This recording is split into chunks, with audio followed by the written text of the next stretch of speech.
Um, all right, guys, good evening, good evening. Thank you so much for coming out tonight. We are gonna be going over our juniors college planning night. My name is Mr. Henry. And I'm Mr. Brian.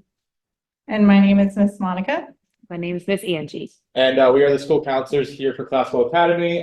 Miss Monica and I are here for PLC, and we have our other fellow counselors here from the studio campus as well. We like to say that we are one high school collectively with two campuses. So thank you so much for coming out tonight. As you can see, it's a juniors college planning night. So for a lot of our students, or all of our students here, it should be one of those times where we just finished that junior year or finishing that junior year. One of the toughest years in our opinions. And you're gonna start going to that senior year where, hey, now things are looking up. Now you're gonna start hearing words like FAFSA, scholarships, grants, community college, all those topics. That's what we're here to go over today. So you're gonna hear a lot of those buzzwords today. Feel free to ask questions. We have a pretty decent turnout today. So if you have a question, just feel free to raise your hand. But like I mentioned, we're gonna have anything regarding community college, what does college prep tests look like? FAFSA, AIDS, all sorts of things. So if you have any questions, feel free to just let us know. I'm gonna have Mr. Brian go ahead and kick us off. But thank you so much for coming out tonight. All right. Thanks, Henry. All right. Up on the board right now is a QR code. You were given handouts, but the QR code has all of the information that we're going to go through tonight. The packets just kind of have the, I guess, greatest hits, the ones that we're going to be referring to. This QR code will be up at the end too. So if you see something during the presentation that you decide you want after all, you'll be able to access it then. Also, we will be sharing this presentation and the packet later this week. So you'll have a chance to get it then as well. Before we get going, you got a packet in the back. There was also a Cal Grant GPA opt-out form. Just real quick what that's for. For students in their senior year, as a public high school in California, we are required to submit the GPA verification form for all graduating seniors, all graduating students. That will automatically have you considered for a Cal Grant if you as a family complete the FAFSA for your student. Okay. It doesn't hurt you at all for us to submit the GPA verification. We might talk a little bit more about Cal Grant this evening, but we'll talk about it a lot more at our financial aid seminar next fall in October. Cal Grant is free money that students who are residents of California can receive to go to any California college. So Cal Grant can apply to any of the public universities in California that we'll talk about, the community colleges in California, as well as any private colleges and universities in California. Okay, so again, you only need to complete that form if you do not want us to submit the GPA verification for your student for some reason. Again, it cannot hurt you, but it can help you a lot. So I encourage you to not do the opt-out form, but that is your right. Okay. This form you will see in your packet. And Henry, I think you stole my packet, but yeah, would you be willing to bring that back to me? That was weird. So this is kind of going to be our outline for the evening, and it also gives you the overview, just so there, thanks. It also gives you the overview of kind of what's coming over the next year and a bit for you as rising seniors, all right? So rising seniors, you're almost done being a junior and you're about to be a senior here, hopefully in a few weeks. So the overview, we're going to go through this quickly, and then we're going to come back and go into more detail on a number of these things. Throughout the evening, we're going to go through some things really quickly that don't apply to many, and then we'll slow down for things that apply to more students. But as Henry said, if you have any questions, go ahead and just raise your hand. Otherwise, we will have a Q&A session at the end if you want to wait till then. Just out of curiosity, how many of you here would say you're primarily looking in state versus out of state? Okay, how many of you would say you're primarily looking out of state versus in state? Okay, how many of you would say at this point, and I don't expect you to have this all figured out, but how many of you think you are looking mainly at public universities like the UCs or Cal States? Okay, how many of you are more looking at private universities in California? Okay, and community colleges in California. Oh, great. We have a nice even split amongst everything, it looks like. So we'll cover it all, but that helps me a little bit understand where you guys are coming from. Okay, so the overview of the college planning process, just to give you an idea of what's coming up, I think one of the hardest things about this process is just kind of the general confusion, and especially if it's your first time going through it, it's pretty daunting. Once you go through it, it makes a lot more sense. And so hopefully this will take some of the pressure off, just to understand kind of what's coming up, when it's happening, and what you can do to prepare for that. So we're going to go through this quickly and then come back and go through it in more detail. So number one, you'll continue preparing. This is something that you, as students and families, have been doing throughout high school, if not before, and you're going to continue preparing for college and what's after high school. Admissions testing, we're going to spend some time talking about that, the ACT and the SAT. Number three, choose which colleges you want to apply to. For the most part, that's going to be what you're working on here through next fall, just kind of figuring out, okay, what might be a good fit, what's going to be important to me, so that number four, you're able to apply to four-year colleges in the fall and winter, and apply to two-year colleges in the spring. Okay, there's some overlap there, and it may change a little bit, but in general, that's the way it works. Financial aid, most of the financial aid stuff happens in the fall and winter. We'll talk a little bit about that tonight, but please note that there's going to be a financial aid seminar for both campuses. I believe it's going to be in Cayman Hall next year on October 3. Okay, and then number 6, I really like highlighting this one. Okay, decide, making your final decision. You are not going to be making a final decision of where you're going to college until May 1, or like this year, later than May 1 of next year.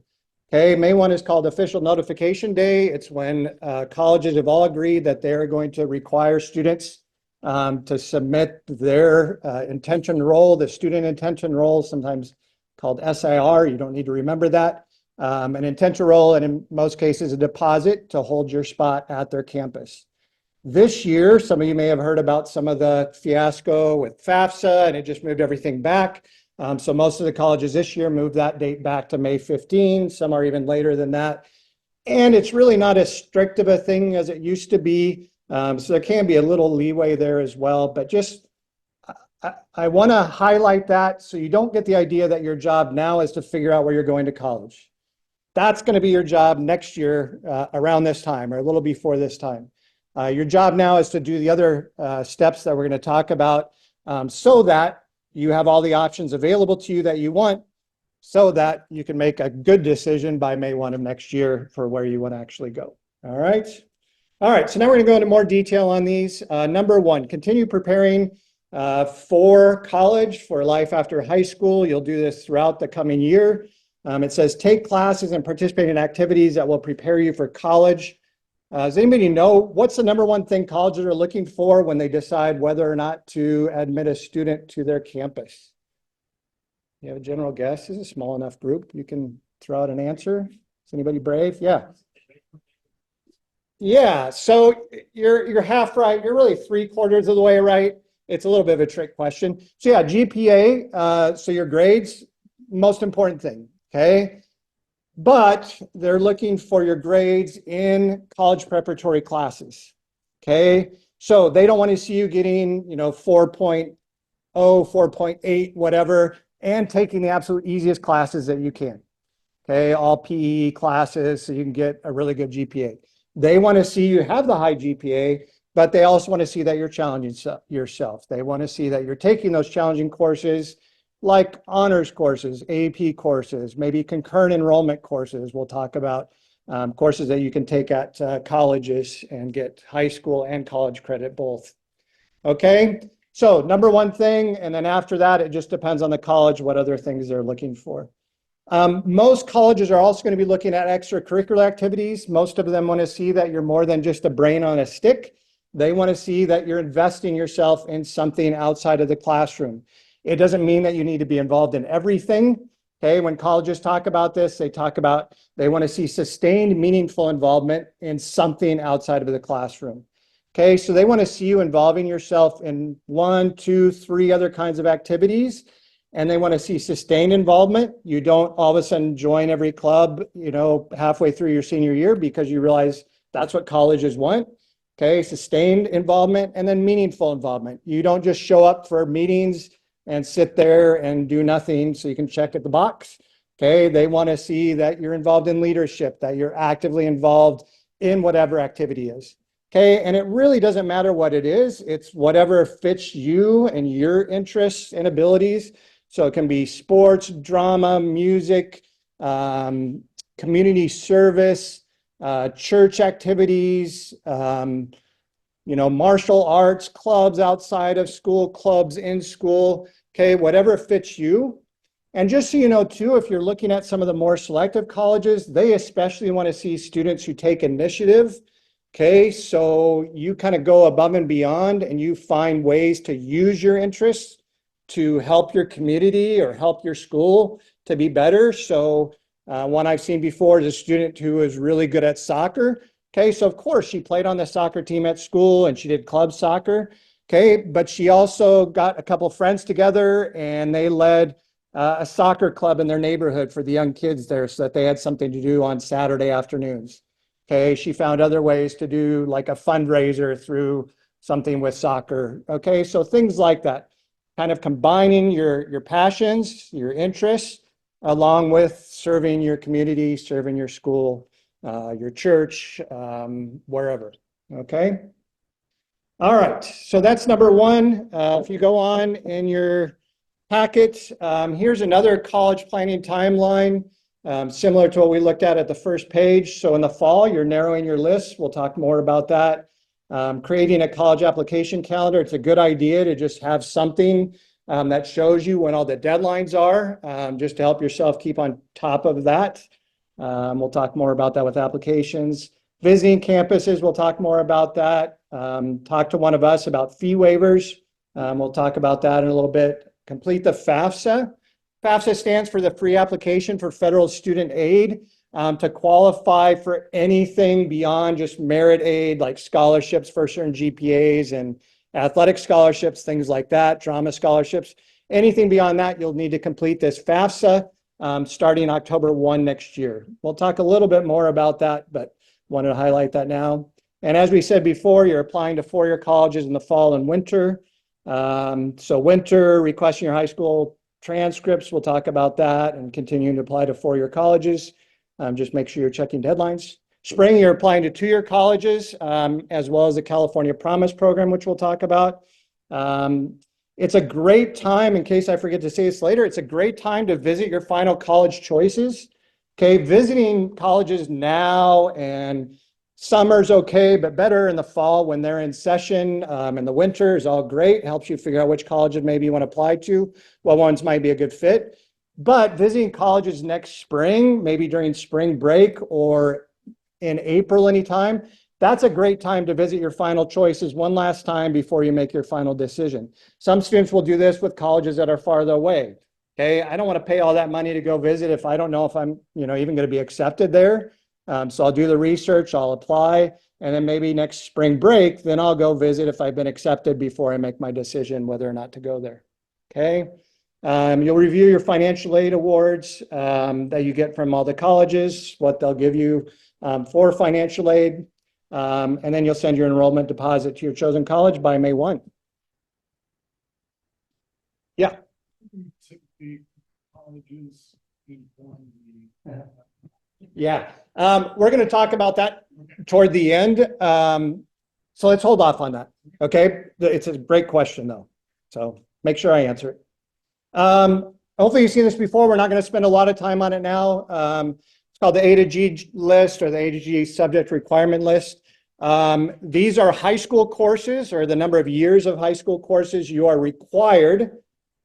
Notice the word required, not recommended. You are required to take these if you want to go to a public university in California. Public universities in California are the University of California schools, or the UCs. There are 11 of them, UC San Diego, Irvine, UCLA, UC Riverside, Merced, all of those. And then the Cal State schools, California State Universities, San Diego State, Cal State San Marcos, LA, Dominguez Hills, Northridge, Fullerton, Fresno State, Long Beach State, and then also all the Cal Poly schools. So Cal Poly San Luis Obispo, Cal Poly Pomona, and as of this past year, Cal Poly Humboldt, one way up in the north. Okay. So for the public universities in California, if you are interested in applying to any of those straight out of high school, you have to meet these requirements. You have to have 2 years of history, which you need to graduate from here anyway. You have to have 4 years of English, 3 years of math, at least through Math 3 or data science for our schools, 2 years of science, and so on. You need at least the 1 year in performing arts. Really, the only one you have to worry about is languages other than English. You can graduate from CAHS with only 1 year foreign language. For these public universities in California, they require at least 2 years. You'll notice too that for the UCs, and I would add to that Cal Poly San Luis Obispo, those are generally going to be more difficult to get into. So they're going to recommend that you go at least a year beyond in half of these areas or so. Okay.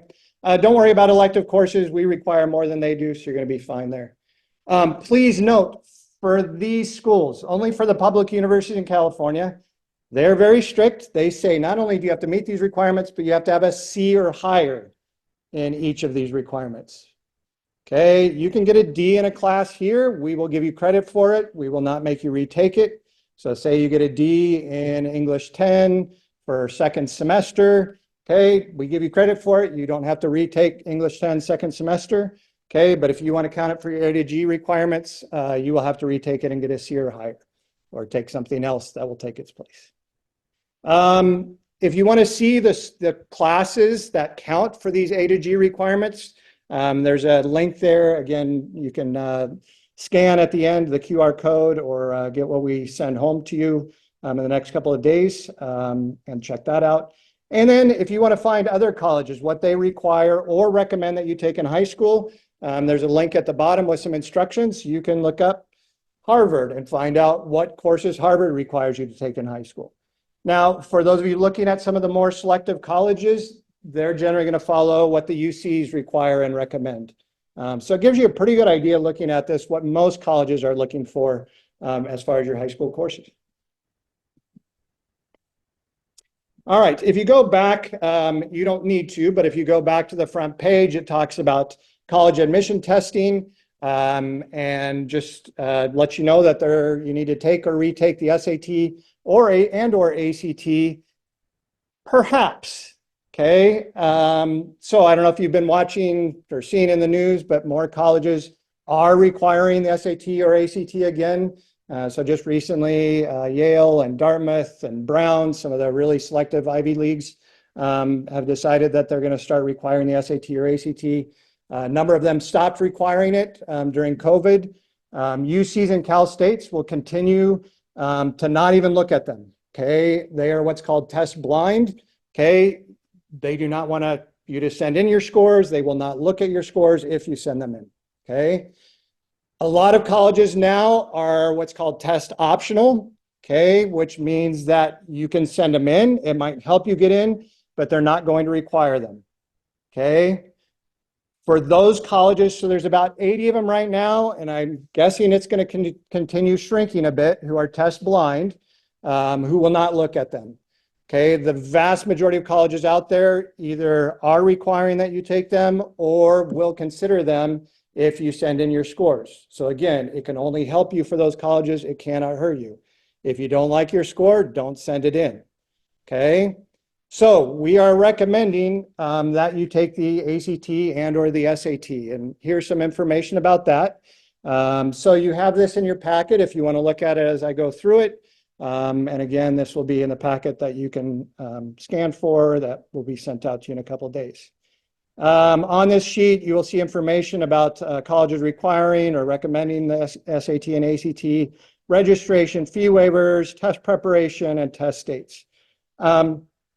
Please check college websites if you're not sure if you need to take it or not. And You know which colleges you're planning on applying to.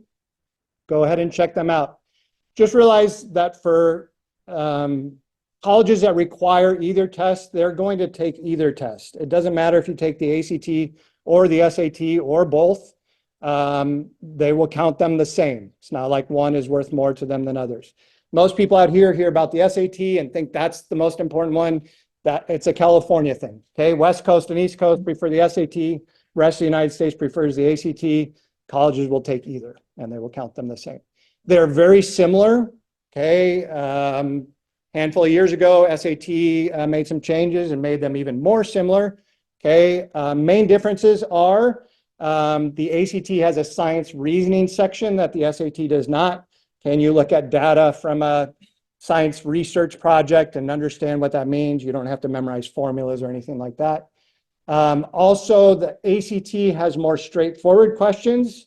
What is 3 + 5? Do you know the answer or not? SAT is going to have more, can you figure it out? Okay, can you use information that you know and that you've learned and apply it to something new? Partly because of that, the ACT is going to have more questions, which means that time can be more of a factor for some students. Okay, so it's kind of up to you which one you think will be a better fit for you. But it's not a bad idea to take both, just in case you do better on one than the other. Okay, it can't hurt you. It can only help you, other than, you know, you lose a few hours on a Saturday and a little stress and all that kind of thing. Okay, so check colleges' websites. It's recommended that you take. Question, yeah. Thanks. So if you took the SAT, right, and then you chose to take ACT, Yes. right? Is there like an equivalency? Yeah, if you just look it up online, you can always check with us too. But yeah, if you just do equivalent tables, just Google it. You'll see that there are ones that they've standardized that you can find online. Yep. Okay. Yeah, so recommended if you are thinking about applying to four-year colleges and even two-year colleges. It can help for placement and get you out of having to take certain tests to test out of English and math. Anyway, it's just a really good idea to take the ACT or SAT, and it's recommended that you do it about this time, so spring or summer of your junior year, or you will have time to take it next fall. As you see here, most colleges will accept testing through December, unless you're applying early action or decision, which we'll talk about. You can see at the bottom of the sheet the upcoming test dates through next winter. Okay, all the Saturdays that it's offered. How many of you here took the PSAT this past fall here, or at CAHS-Studio? And then how many of you have already taken the SAT or ACT? Okay, quite a few of you. Great. All right.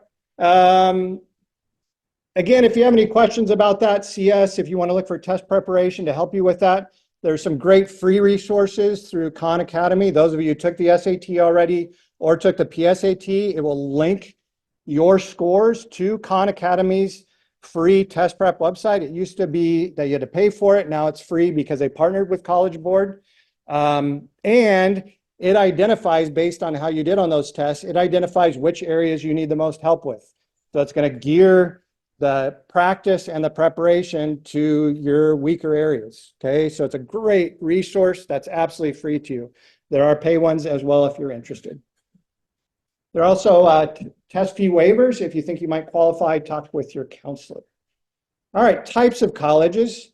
So now we're moving on to number 3, using resources to determine 2 to 9 colleges to apply to. So 5 to 9, 2 to 9. Some of you may end up applying to more colleges and universities than that because you're applying to a number of what are called dream schools or reach schools, where you're really not sure if you'll be able to get in or not. That's fine. The recommendation is just that you not make this ridiculous for yourself. Okay, so if you can at least do the research beforehand to narrow it down to your top choices, so you're not spending so much time and so much money on college applications when some of them, in the end, you're really not that interested in. Okay.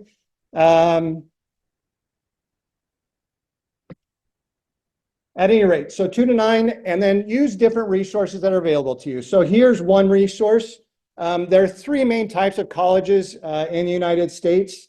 I'm going to go through this fairly quickly, but some of you might want to look through it a little more carefully. There are what are called specialized colleges or vocational technical schools. This includes some Bible colleges. This includes some business colleges, some specialized medical type colleges, business colleges. There are two-year colleges, okay?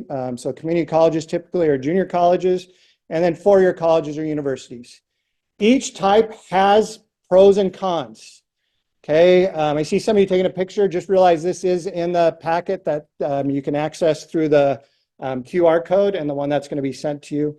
Each one has advantages and disadvantages. So it's a matter of you deciding what's going to be the best fit for you, or which ones do you want to look at for yourself. Okay, vocational technical schools in general, they're great if you know exactly what you want to go into and you don't want to study anything except for that. You want to do some kind of computer tech thing. Okay, and you want to go to a vocational technical school and just study that, get your certification in a year or less and go do that. Okay, that's what vocational technical schools are for. Disadvantages, just realize you're not going to have many opportunities to change careers. You're not going to have as many opportunities for promotion.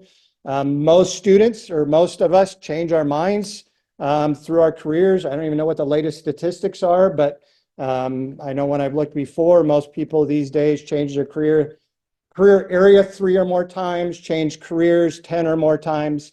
So just realize that if you change what you're doing, you may have to go back to school for that. Okay, that's fine if you're okay with that. All right. Community or junior colleges, students use this sometimes to get certification in a trade. There are great trade school opportunities at the community colleges where you can go for free and in many cases get paid for some of the internship classes that you're doing. So you're actually making money while you're going to college to get your certification or get your degree. You can get a 2-year degree at community colleges, an Associate of Arts or Associate of Science degree to help you. So there are many jobs out there where you just need a 2-year degree. You can get that at a community college. And then a number of students will use it to transfer to a 4-year college to go on to a 4-year degree, a bachelor's degree. Okay, community college is great for all of those, and we're very fortunate in California. We have a great community college system, much better than where I was previously in Colorado and many other states. And it's free these days through the Promise program that we'll talk about in a moment. Okay, so great advantages: cost. You can live at home. It's kind of a nice transition. Certainly financially, it is. And it can also be a nice transition academically. Typically, it's going to be a little bit easier than most 4-year college or universities. It kind of depends. Okay. Primary disadvantages, just be aware it usually takes you longer to get a 4-year degree if you start at a community college. There are things that you can do to help with that, like taking classes at multiple community colleges. But it usually doesn't work out where you can just do 2 years at a community college and then just 2 years at a 4-year college for your major and be done. Most 4-year colleges are going to require you to take some more classes with them that you would have taken if you had started there earlier. So just be aware that it might take you longer than 4 years. Also, I don't know a better way to say this, but it's just a more inconsistent quality than you're going to get at a 4-year college or university. Have any of you taken classes here at a community college? Okay, yeah, I have as well. I don't know what your experience like, but kind of my experience is like, man, there are some great professors there. Okay, there are some that are there, you know, they could be anywhere they want, but they love teaching. They don't want to have to worry about research and all of that stuff. So you'll get some great professors, and then you'll get some other ones.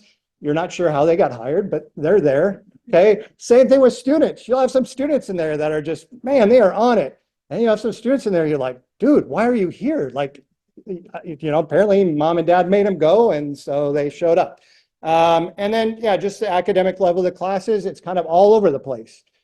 So if you do end up going to community college, do some research. Okay, there's some great websites like ratemyprofessor.com, things like that. Talk to students who are there, get some advice on best professors, best classes, and so on. Okay, 4-year college and universities, I think you kind of know what those are to get a bachelor's degree. It will give you the most options for jobs, careers, promotions. You can change jobs usually without having to start over. There's just a lot of jobs out there that still just require a four-year college degree, and it doesn't necessarily have to be in that particular field. So it gives you a lot more options. Disadvantages, man, pretty obvious, right? Cost, ridiculously expensive. So we're going to talk a little bit about it, financial aid, but yeah, just be aware of the cost, and we'll talk more about that. And generally a little more difficult classes. Advantage to starting a four-year college instead of starting a community college, the one I already kind of mentioned, it's easier usually to graduate within 4 years. And the other one I want to highlight, I don't know what else to call this. Oh, general, more consistent quality of education and students. But the other one is the college experience. There's just something you get being on a four-year college campus for all 4 years that you're not going to get as a transfer student. They're doing more to help with that, but there's just something, you know, I went to a four-year college and university right away, and those first 2 years shaped me more than any other 2 years in my adult life. That's just me. But just being around students 24/7, getting to know the professors and in my general education classes and learning about things and changing, you know, one of my majors because of the experience I had with a professor who kind of took me under his wing and so on. So just be aware of that. So again, for all of these, the idea for you is what's most important to you. Okay, these are the pros and cons. Talk about it together. What do you think is going to be the best fit for you? I want to say one thing. Please. Just really fast. Here's why it's so important to go check out these four universities and go see it for yourself. We just did a UCSD field trip not too long ago, and I had kids that were like, "I love UCSD." You remember, but I love UCSD. It's in San Diego. There's nothing to hate about it. After we got there, they're like, "I don't like UCSD." Yeah.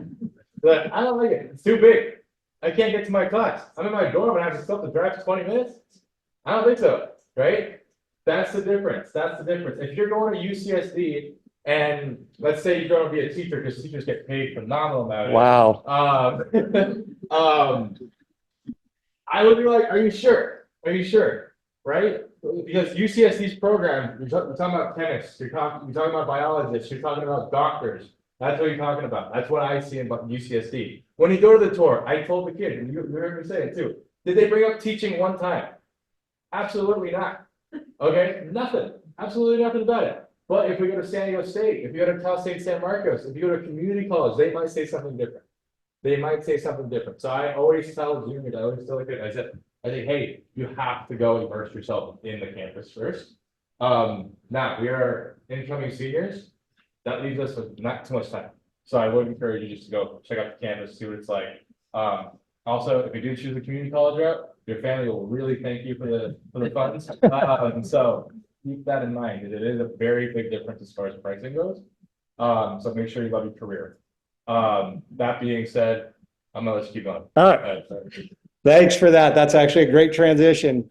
Yeah, and along with that, you know, talking about these different types of colleges. So go visit different types of colleges. Okay. You know, even if you're not really that interested in colleges around here, going to visit UC San Diego, Cal State San Marcos, Point Loma Nazarene University, and Palomar Community College will give you a great idea of what different types of colleges are like, and different size colleges and colleges with different philosophies are like. Okay, even if you're not interested in those specific colleges. You know, like Mr. Henry was saying, you might go visit college and you're like, man, I want to go someplace bigger. Okay, I'm tired of the smaller school or medium-sized school. I want to go someplace big that's huge. And I've had so many students think that, and then they get there and they're like, this isn't what I want. All right, I thought I was going to like have, you know, hundreds more friends, but it turns out going to a bigger university, actually, I don't get to know as many people at bigger universities. Most people come there, they have their little clique, they come for their classes and they go back to their regular friends. So anyway, visiting different types, really worthwhile. Yeah, I just had to say that Berkeley, who's in debt now after 1 year, needs to school. RHS was. Yeah, so go visit. We're going to talk about that in a moment. Okay. So community college, again, great option and very inexpensive. Make sure you apply to the Promise program. Okay, it's called Palomar Promise at Promise, California Promise, or the Promise program everywhere else. It's at all of the community colleges. It is first come, first serve. So make sure that you are applying for that at the same time you're applying for the college in the spring. Okay, we will talk about that more next year, but just be aware of that. You do need to submit the FAFSA form that we mentioned earlier if you're going to be applying for Palomar Promise. Do realize they have great transfer programs. So if you want to use the community college as a route to transfer to a four-year college or university, they have actual agreements, the TAG program, agreements with some of the UCs and Cal States where you are guaranteed admission if you meet the requirements while you're in community college.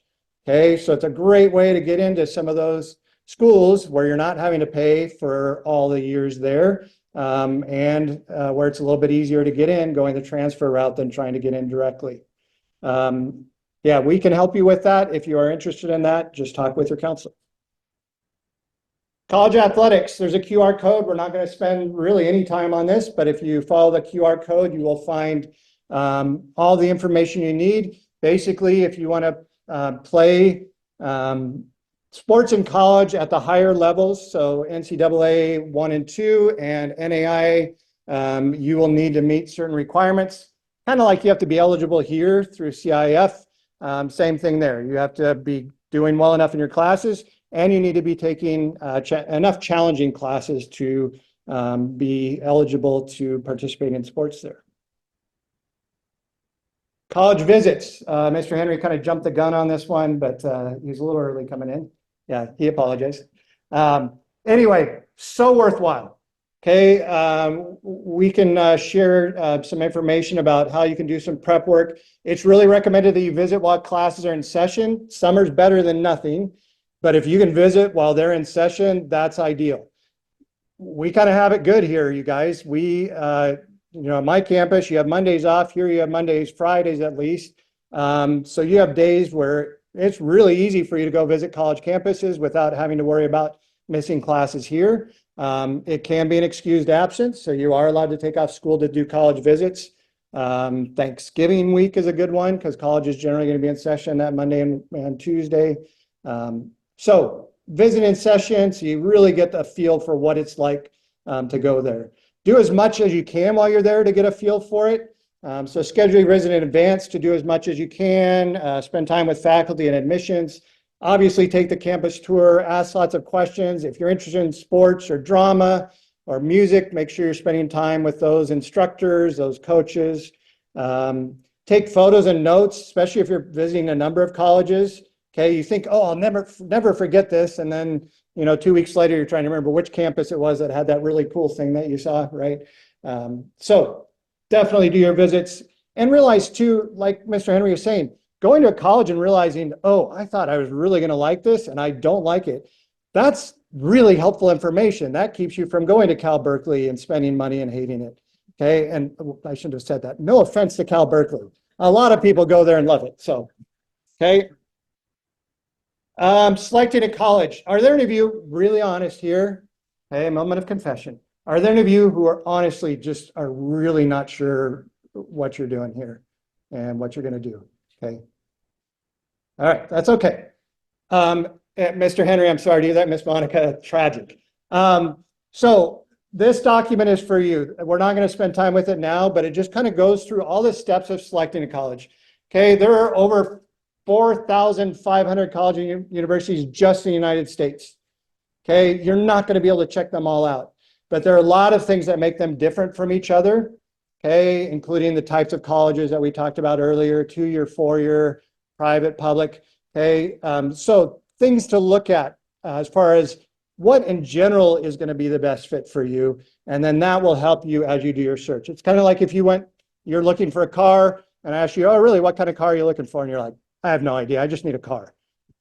Well, that's going to be pretty difficult, right? But if you're like, no, I definitely, I need a pickup, I need it to be mid-size, and I need good gas mileage, and within $3,000 to $10,000. Okay, now we're getting somewhere, right? Same thing with colleges. Recommended websites, so much great information available to you on the internet. I've been doing this for a really long time, about 30 years. And I just think, man, if I could have gone back in time and given this to my parents and students back in the day, I would have been genius. Okay, there's so much helpful information for you on the internet. As with everything on the internet, the trick is just finding what's worthwhile and what's not. So these are ones that we found to be the most useful for doing college searches, where you put in information about what you're looking for, and it shows you colleges that fit that. So if you want, you want to play women's lacrosse and you need a psychobiology major and you want between 4,000 and 8,000 students somewhere on the East Coast, you put that information in, it's going to only show you the colleges that fit what you put in the criteria. Okay, so it's a great way to find colleges that fit what you're looking for, and you can just kind of do it in different ways and mess around with that. It's also a great way to find basic information about different colleges. Okay, so if I want to find out more information on Villanova, and I look at Villanova's website, I'm going to be overwhelmed trying to I just want to find how many students there are there. Okay, it's going to take me a while. Whereas if I go to some of the websites on here, I can find out how many students do they have, how much financial aid do they give on average, what are the average SAT scores for students who got admitted there last year. That'll give you kind of an idea, by the way, of the academic level of a college. If you look at the average test scores for students who got in there last year, that's going to kind of give you an idea if that's a good fit for you academically, okay, or if it's going to be pretty challenging for you academically, or if it's going to be kind of easy for you. And not that it's wrong to do it one way or the other, just it's good information for you to have. Down at the very bottom, I do want to highlight this one.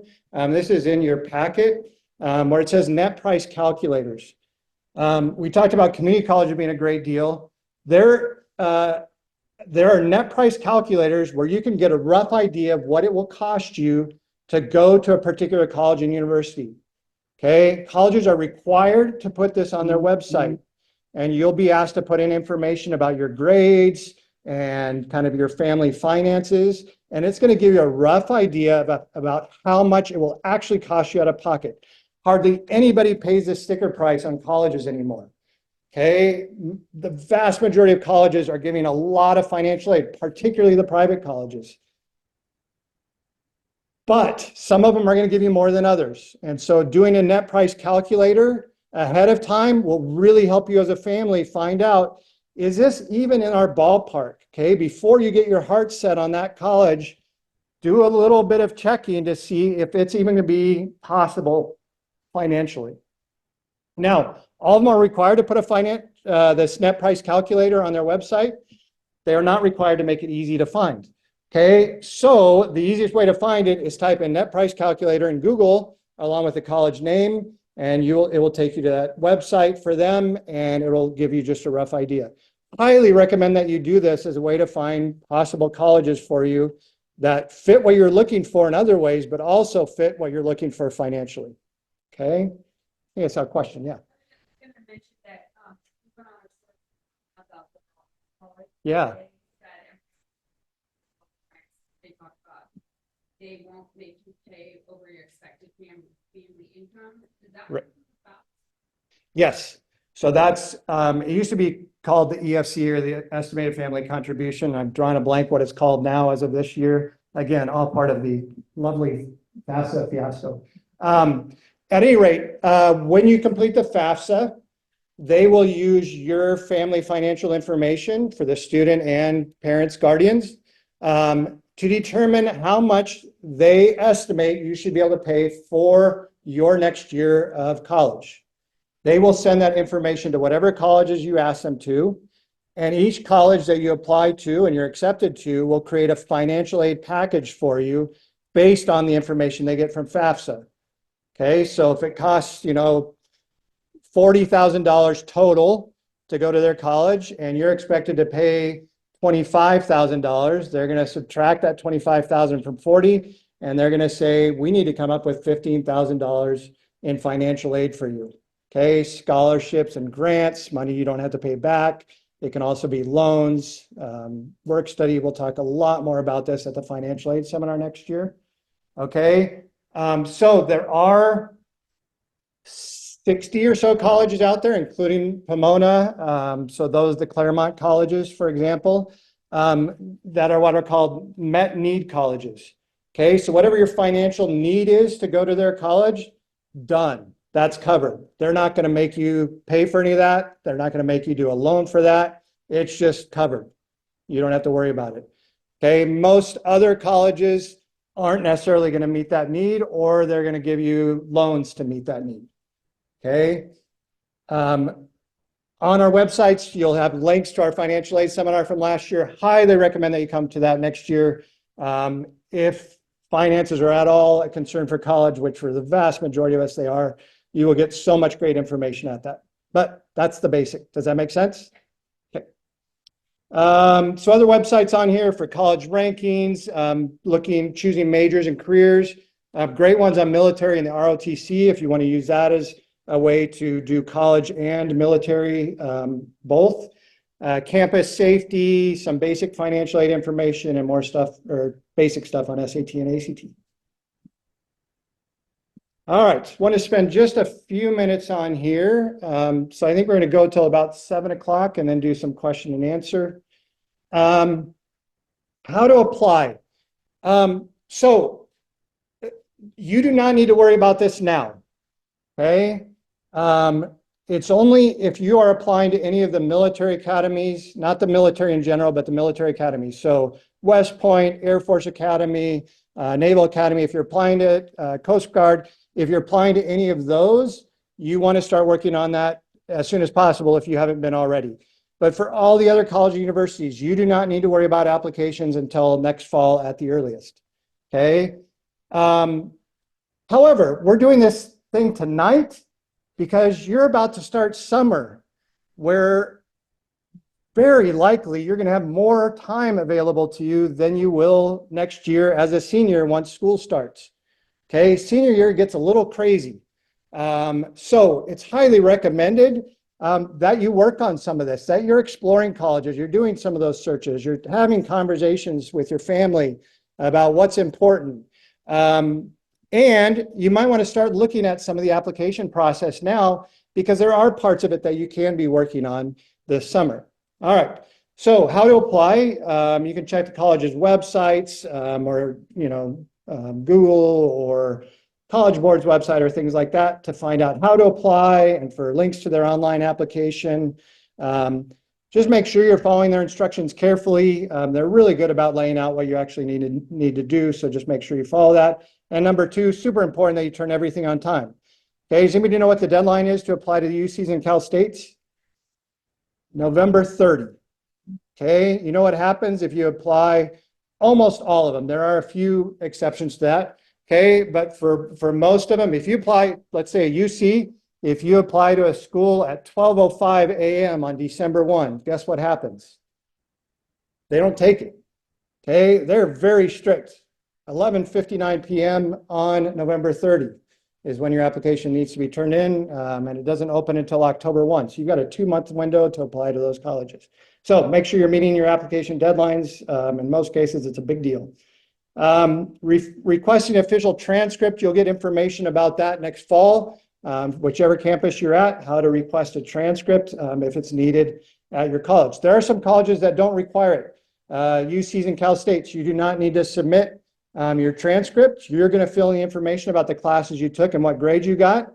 Before you get too excited about that, just realize if you do end up going there, they will ask for an official transcript. And if your grades were different from what you told them, you won't be allowed to go there anymore. So you'll have to fill that out accurately, but some require transcripts, some do not. The next two are the ones I want to talk about. One is request recommendation letters if needed. There are a lot of primarily private colleges out there that are going to require or recommend that you get letters of recommendation, typically from teachers, sometimes from other adults in your life. They will let you know if they require recommendation letters, and if so, who they should come from. And if so, if there's a form they need to fill out, or if they just need to write a letter and send it to them, they will give you all that information when you're applying. So you can look at their applications now, and if you see that you're going to need teacher recommendations, go ahead and ask a teacher to write it this summer. They would probably appreciate having the whole summer to write your letter of recommendation, versus what some students do is they come in a panic and ask us to write a letter of recommendation the day or two before. They will be able to write you a much better letter if they have the time to collect information on you, to recall things about you. So we have information on our website too for how you can request recommendation letters and give teachers the information they need. Please make sure you do give them at least 2 weeks notice for their benefit, but also for yours. Okay, I've written letters, that students gave me and they needed it that day or the next day. I've done it, but it wasn't as good, and it wasn't on purpose. I wasn't trying to hurt them. It's just I couldn't write as good of a letter and get as much information as I normally would. Okay, it's a good idea to just be sure to thank them afterwards, send them a thank you note or something like that, because we don't get paid extra to write those for you. We're happy to do it, but there's nothing extra in it for us, so other than the joy of helping you. All right, the last one. If an essay is required, it's highly recommended that you spend time working on it during the summer when you have more time. Okay, there aren't a lot of colleges that have you write a big personal essay, but there are some. If you're looking at the UC schools, they are going to have you answer it's shorter answer called personal insight questions, but it's going to take you some time of reflection and deciding what to write about and organizing your answer and proofreading your answer and so on. And then again, more selective colleges often are going to have you write personal essay or different essays or questions that you'll need to answer. If this is you, the main advice is be honest and be yourself. Don't try and figure out what they want to hear and tailor your answer to that. You need to realize these people are reading thousands of these things. Okay, for the UCs, they're getting like 150 applications to UCLA, UC San Diego, and all the applications are being read by 2 different people. Imagine reading thousands of those things and somebody's telling you, I like basketball because there's no I in team, and things that they've read a bazillion times, you're going to put them to sleep. Okay, so write about stuff you care about. Okay, have you ever heard somebody tell you a story and they're totally into it, or you have that teacher who's just so into a subject area? It makes a difference. That comes out. So talk about the stuff that matters to you, not what you think they're going to care about. There are some really helpful things that we have available in our offices, so let us know if you want more information to help you with this. There's also a really good free resource, and there's more that they have on College Essay Guide. You can see the link here. Just great stuff. He's excellent, or the company is excellent. And again, they have really good free stuff to help you just take the time to think through what you want to write about before you just start writing stream of consciousness garbage. Okay, so take the time to do it well. Do it this summer. You'll be so glad next year that you did, if the colleges you're looking at are requiring this. So again, check out their applications to see if they require it and what they're looking for. If you want help with that, please talk to your counselor. We'll be happy to help you with that. Some things about the application that are important for our schools. You can see that there. Please remember, by the way, studio students, all of your grades, please remember this, tell all your friends, all of our grades at both campuses are semester grades. We do not give quarter grades. Okay, you can finish and get a grade in 1 quarter, but the grade you get is a semester grade. If you say you're getting quarter grades, they're going to expect you to have 4 grades for that class. You're not going to get 4 grades for any of our classes. Okay, we do not rank. Yeah, just real quick, the reason we don't is because it would hurt you guys. Okay, we don't have the full range of students here, where if you're at the middle of your class rank wise, okay, a lot of colleges are going to be like, that's not so good. If you're in the middle of your class rank wise at Classical Academy, either campus, you're doing really well. Okay, and we don't want to hurt your chances of admission, so we don't rank so that won't hurt you. Applications, there are different types, places you can get applications. Some of you may have heard of the Common App, so check that out. There's also a Common Black College app. Those are great deals, both of them, if you're applying to quite a few campuses, where you can just fill out one application and count it for different campuses. You'll have to pay to apply to each campus, but you won't have to complete a different application. Just realize it's a very long, involved application. So if you're only using it for 1 or 2 campuses, it's probably not worth it. You're probably better off just filling out their specific application. UC has its own application. Be sure to check that out earlier than later if you're interested in that one. Cal State is it's a tediously long application, but you aren't required to write any essays. You are not required any letters of recommendation or anything like that. Okay, and then finally, types of admission. Some of you may have heard of early decision or early action. Regular decision is when they have a regular deadline.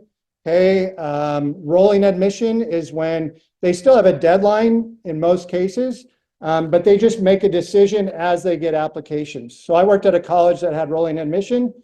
We met every other week, I think it was, to make decisions. So a student who applied 2 weeks ago will probably have to wait a few weeks to get notified if they're accepted. The student whose application we got the day before might find out the next week if they've been admitted. Okay. The ones that do regular decision, like the UCs and Cal States, it's usually going to take a while before you find out. So the UCs and Cal States, the deadline is November 30. You aren't going to find out until March in most cases if you've been admitted. Now, early decision and early action really quickly. Early decision means you're making a decision early. Early action means you're taking action early. Early decision, you are only allowed to apply to one college early decision. And if you get accepted there, you've already made your decision to go there.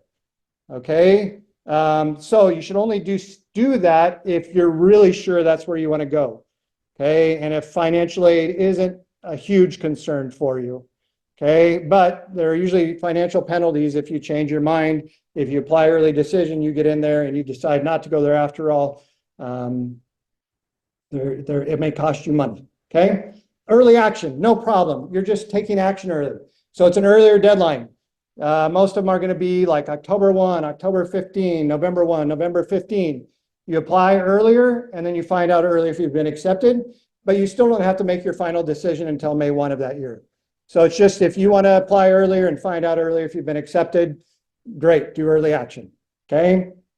You can see below if you want to look at that, just some kind of advantages to doing that. So you can look through those.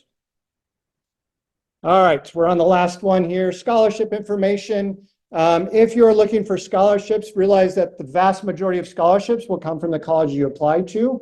So when you're applying to colleges, make sure you're checking with them to see what they have available for you as far as scholarship money. Scholarships are free money. You never have to pay it back. And it's based on something you're good at or something that you do well or have done. Okay, so you get scholarships typically for good grades, okay, sometimes called merit scholarships. You get scholarships for athletics, drama, music, and so on, community service, okay. Grants typically are going to be more just based on financial need. There can be some overlap between the two, okay. But grants and scholarships are the best. They just give you the money. You never have to pay it back, okay. For other scholarships, focus your time and energy on scholarships that are more specific to you. So where you live, choose local ones, your ethnicity, what you're planning to major in, a family connection to a club or organization. Okay, those are worth applying to and taking time to do. Most of the really generic ones where you need to have, you know, a C average and a heartbeat, basically, those generally are not going to be worth applying to because thousands of students are going to be applying to those. The chances of you getting one of those, slim to none. Just not worth the time or the stress. So be selective about ones that you apply to. Make sure they fit you. Mr. Henry is made available and has promised to keep updated. That's a link on there. So scholarships that we recommend. For the most part, there are going to be local scholarships, but some ones that are somehow going to be more specific for our students. Also check Schoology, we'll send stuff out there. There's a website to look for local scholarships, and for you guys, when you're seniors next year, there will be a deadline, usually in January or so, of a common app for scholarships where you complete one application and you can use it to apply for all these different local scholarships in San Diego County. And then finally, check any connections you have. So parents, employers, for example, clubs, associations, or other organizations you're part of, you know, Elks, Rotary, churches sometimes, military, those who have military background, there are some great benefits. Make sure to check on those. Those are definitely worth going after because they're very much more specific. And to be aware of scholarship scams. If they are charging you money to get information or to apply, most often they're a scam, not always, but most often they are. If you have questions about that, talk to your counselor. All right, that is all the information. Thank you for your attention. I just want to highlight a couple things for next year. I think this might be flip-flopped. I believe the financial aid seminar. Anybody know that in the back? Anyway, one of them is October 3, one of them is October 10. I guess you have plenty of time to figure that out. But those are going to be great events for you. Again, especially the financial aid seminar. And again, if you want to scan that code, we'll have it up later. Again, please reach out to your counselor if you have any questions. We are more than happy to help with this. Students, you are welcome to stop by anytime. Parents, you're welcome to call or reach out to us by email or Schoology. Please scan this and just fill out a quick survey, just a handful of questions that will help us better plan for this next year. With that being said, that concludes the information. If you have questions, you're welcome to ask if it's kind of a more general question, and we can answer it from here. If you have more specific questions, feel free to corner one of us and we'll be happy to help you. But thank you very much for coming. Thank you. All right, any questions?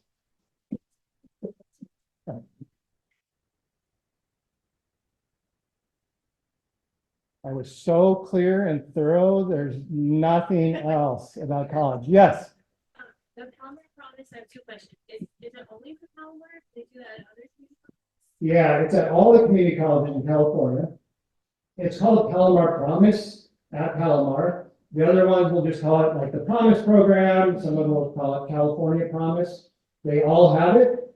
Okay. For all of them, you do need to complete the FAFSA, and there is an application process. So if you're currently doing the dual enrollment, do you qualify as a Totally separate. Okay. Totally separate. The Promise Program is just for full-time students going to the community colleges. Okay. There is an application process. It's not huge. I said it's first come, first serve. It's basically first come, first serve after the first day of enrollment for classes. So as long as you get everything taken care of by early mid-May of next year, you will be qualified. Okay, if you complete the FAFSA and the application materials by that time. May I answer? Please. So you can just Google, like, let's say, for example, you're interested in going to Maricosta. So you can say Maricosta Promise Program, and it'll take you directly to their Promise website. And then it's the first step is enrolling and applying for college at the community college. And then it's very quick, like for Palomar, you just check off the Palomar Promise box. So it's a fairly simple process, but we can always walk you through and kind of guide you. The student, we encourage the students to schedule an appointment with us so that we can do that with them step by step. Awesome. Yeah. Can you talk a little bit more about the Western College? Oh, Western undergraduate status. Thank you. These guys were trying to rush me, and so Western undergraduate status, awesome program. It's in the recommended websites document, but I forgot to highlight. So thank you for bringing that up.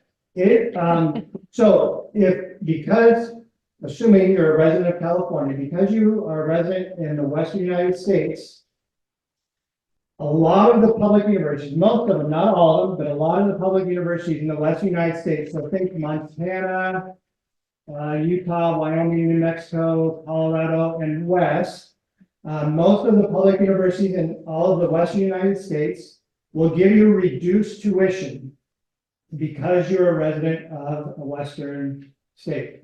Okay, for you guys, if you apply to go to UC or Cal State, the public university in California, it's going to be far cheaper for you than somebody applying from Massachusetts. Okay. On the other hand, if you're applying to go to Boston University, no, that's a private college. If you're applying to go to University of Massachusetts, UMass, okay, as a California resident, not as a Massachusetts resident, it's going to cost you a lot more to go there than it is for a Massachusetts resident. Does that make sense? Okay. Again, this is just the public universities, private college universities, same for everyone. Okay, but the public universities much cheaper if you're in state. Okay, the nice thing with Western Undergrad Exchange, not only are you getting this cheaper tuition in California, now you're getting cheaper tuition for all of the Western United States. So some of the best deals out there financially are some of these public universities. Now, it's not all of them. A lot of times, like the flagship universities for the states, like University of Washington, CU Boulder, University of Colorado, or University of Oregon, okay, they're not going to participate in it. But a lot of the state, other public universities in the Western United States will. And yeah, you can get this great deals. We've had students go to Utah State and get a great deal there. The University of New Mexico, you get a great deal there. Okay. Does that answer your question? Yeah. Okay. Yeah. Do you have any advice on when you're filling out your FAFSA? Like, would you suggest going to somebody that helps you with like taxes or something like that to help your expected family contribution to like not always big? Yeah. You like put it in. Right. You can. Okay. I would start with our financial aid seminar from last year that you can find through our website. You can contact one of us too to find that. Because the woman who leads that for us is incredible. Have any of you been to that before? Yeah. She's super knowledgeable. She's very geeky about it. She loves it. And she's really good at explaining it clearly. So I highly recommend that you come next year, but if you want to check some stuff out before that, check that out. She also offers for classical families to contact her with questions, and she will do that for free. So I would start there before you spend money trying to get more information. Most of it is pretty straightforward. Okay, the FAFSA itself, they did make it easier, so it took them way too long to do that, but it's not that difficult to fill out, and it's based on your taxes. So it's fairly straightforward. You didn't think it was easier? We have a lot of glitches. Well, yes, Yeah. of course. You're part of the fiasco generation, so next year's gonna be great. Thank you for being with these things and suffering through. So, at any rate, so the process itself in the future won't be too bad. But if you want to find just ideas, there aren't these secret hidden tricks out there that somebody you pay a lot of money to is going to tell you. So, okay. Yeah. For the FAFSA, it depends on the college. They generally recommend that you complete it around the time that your first application is due. You can't fill it out until after October 1 next year. As opposed to this year when it was after, I don't even know what it ended up being. It kept being pushed back. Yeah. December 1, and it was Yeah. December 15, and then December 30, and there was some random day that it magically appeared. But only some people could actually use it. So, so after October 1, if you want to qualify for the Cal grant, you need to complete it by March 2.